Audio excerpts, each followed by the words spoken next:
Hey everybody, welcome to another episode of Dish with Des.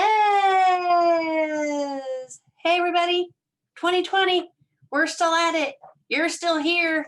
You're doing good. We're doing good, everybody. All right, for this little episode of The Dish, I would like to share with you some good news from the doctor, Dr. Seuss. They say that if you have a worry or are feeling blue, then picking up a book of inspiration can be a good thing to do. Hold the book in your hand, your troubles in your head, open the book to any page, and that page is one that must certainly be read. I love the good books of Dr. Seuss. He's written over 40 different books. And this here is actually a little notebook, 100 notes, little Dr. Seuss quotes, and I will read for you a few of my favorites. You have brains in your head, you have feet in your shoes, you can steer yourself any direction you choose. This one, all about choices. When you look in that mirror every day, the person that you see is a result of choices that have been made. We make choices every day, every hour, every minute, every second. Some of them big, some of them small, and some of them we don't give much thought to at all. But those choices make your habits, and those habits become you. And what choices have you made today? And are those choices ones that are good for you? Another one of my favorites. If things start happening, don't worry, don't stew. Just go right along and you'll start happening too. Well, this one to me speaks to adaptability. And boy, oh boy, have we had the opportunity to be adaptable in 2020. What a year it has been. For some of us, we've had some dramatic changes that have taken place.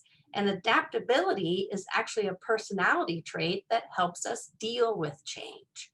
So if you find yourself struggling through certain things or certain situations, then the question to ask yourself is, how adaptable am I being?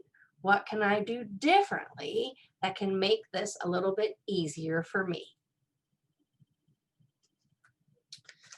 Another one of my favorites, smile high and smile low, smile everywhere you go.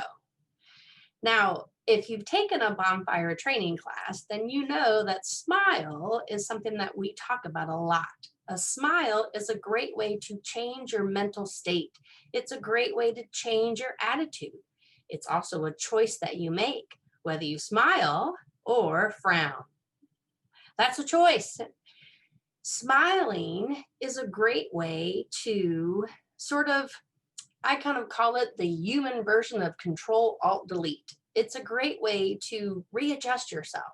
If you're having a rough day, you've had a rough conversation, you've had a rough phone call, then just take a moment and, do a little breathe, right? A little and a little smile.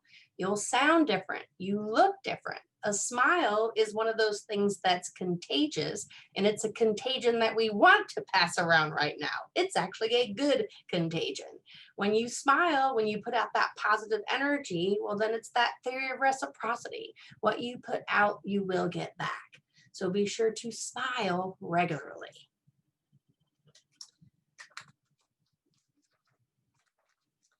My goodness, you did it. So hip, hip, hooray. That's nothing to sneeze at, as Horton might say.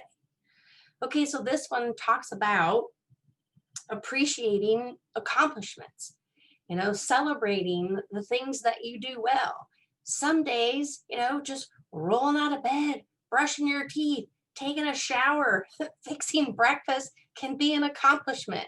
So celebrate those little accomplishments.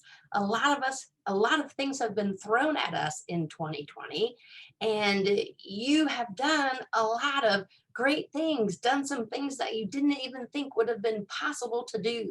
So celebrate those successes and celebrate you. And my last little favorite one, think and wonder, wonder, and think. You know, with multimedia and all the things that are going on in the world right now, just kind of constantly flooding our senses, it's really nice just to kind of unplug a bit and think big thoughts and take time to do that. So that's kind of some of my favorites out of this little book. There's obviously a bunch more, but I only have a couple of minutes to do this. And, you know, I don't want to read 100 of these any more than I'm sure you want to hear 100 of these. But as I said in the beginning, Dr. Seuss wrote over 40 books, and the books are typically written with children in mind. But that being said, once you pick up one of these books and start reading them again as an adult, I think you'll find messages that you might have missed whenever you heard them as a kid. So look around your house, find that old dusty box under the bed or in the garage or down in the basement, and pull out those Dr. Seuss books and do a little good reading for yourself and help get yourself some good inspiration from the good doctor. All right, that's it, everybody. Take care, stay healthy, and thanks for joining me around the bonfire.